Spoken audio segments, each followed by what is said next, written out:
දැන් අපි මේ වෙනකොට සරල අනුවර්තී චලිතය ඉවරයි. එතකොට ළමයින් ඕගොල්ලෝ ඊළඟ සතියේ එනකොට 1982 ඉඳලා මේ දක්වා තියෙන MCQ සියල්ලම කරගෙන එන්න ඕනේ. ඒ වගේම ඊළඟ සතියේ ඉඳලා අපි කොළඹ ප්‍රධාන පාසල් වල දෙවෙනි වාර පරීක්ෂණයට අදාළ ප්‍රශ්න පත්‍ර සාකච්ඡා කරනවා. ඒ නිසා ඊළඟ සතියේ ඉඳලා පන්තිය තියෙන වෙලාව වෙනස් වෙනවා. එතකොට අපේ පන්තියේ තියෙන සිකුරාදා 2:30 සිට 7:30 දක්වා පන්තිය පැවැත්වෙනවා. මොකද ළමයි අපි පාඩම ඉගෙනගෙන නිකන් ඔහෙ ගිහිල්ලා හරියන්නේ නැහැ.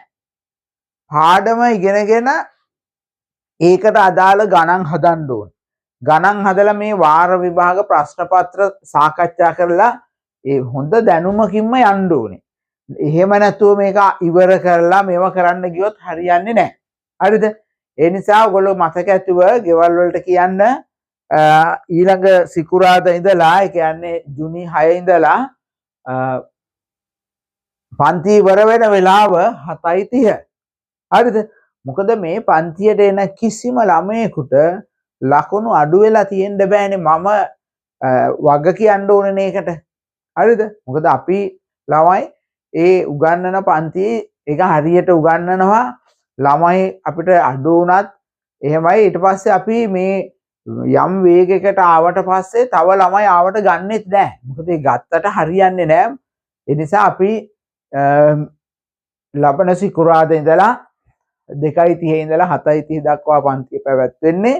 එතකොට හැමෝටම මෙතනදී පේපරේ කරවලා අර නොදන්න ඒවා ඒ වෙලේ හදන්නේ කොහොමද? ඒ ඔක්කොම කියලා දෙනවා. දැන් ඔයාලට පන්තියේ දැන් මෙතන ඉන්න අය සමහර අය අන්තිම පළවෙනියා සමහර අය දෙවෙනියා. ඒ වගේනේ.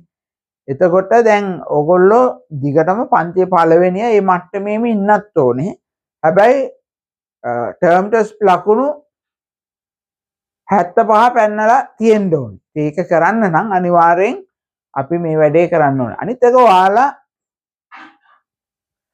එක ඔයාලා අපේ පන්තියකට එනවනම් ඒ ඔයාලව ගොඩ දාන එක මගේ වැඩක්. එතකොට ඔයාලා ආයි වෙන කොහෙවත් පන්ති යන්න අවශ්‍ය වෙන්නේ නැහැ. හරි? ඔයාලගෙන් වෙන අමතර මුදලක් අය කරන්නේත් නැහැ. මේ අය කරන රුපියල් 3000ක මුදලට තමයි මේ සේරම පේපර්ද ඔක්කොම සාකච්ඡා කරන්නේ. ආයි කිසිම මුදලක් ගෙවන්න ඕනෙත් නැහැ. වෙන කොහෙවත් පන්ති යන්න ඕනෙත් නැහැ. ඔය ඒ වගේම ඔයාලගේ යාළුවෝ ඉන්නවා නම් වෙන කොහේ හරි පන්ති වල ගිහිල්ලා ඒගොල්ලෝ අරන් එනවා නම් දන්නේ නැති හදන්න අමාරු ප්‍රශ්න ඒවා අපි අරන් එන්න අපි පන්තියට අරන් එන්න. අපි ඒවා හදනවා. හරිද? අපිට ඒ ඕනම ගාණක් හදන්න පුළුවන්. ඒ නිසා ඔයගොල්ලෝ පුළුවන් තරම් ගණන් හදන්න විභාග කිට්ටු කාලේ බොහොම විවේකීව ඉන්න. එතකොට හරි. එහෙම නැත්තම් මොකද වෙන්නේ? විභාග කිට්ටු වෙනකොට අර කෙමිස්ට්‍රි එක දානවා, රෑ පන්තිත් දානවා. හරි බයෝ වලට වෙනම උදේ ඉඳන් පන්ති එහෙම ඒ ඔක්කොම යනකොට එපා වෙනවා. කරන්න බෑ. හරිද? ඒ නිසා අපි භෞතික විද්‍යාව කොටස අපේ පැත්තෙන් අපි මේ විදියට වේගෙන් කරගෙන යන. ඉතින් අනිත් පන්ති වලටත් ඔයාලා ඒ වගේ උගන්වන ගුරුවරු හොයාගන්න ඕනේ.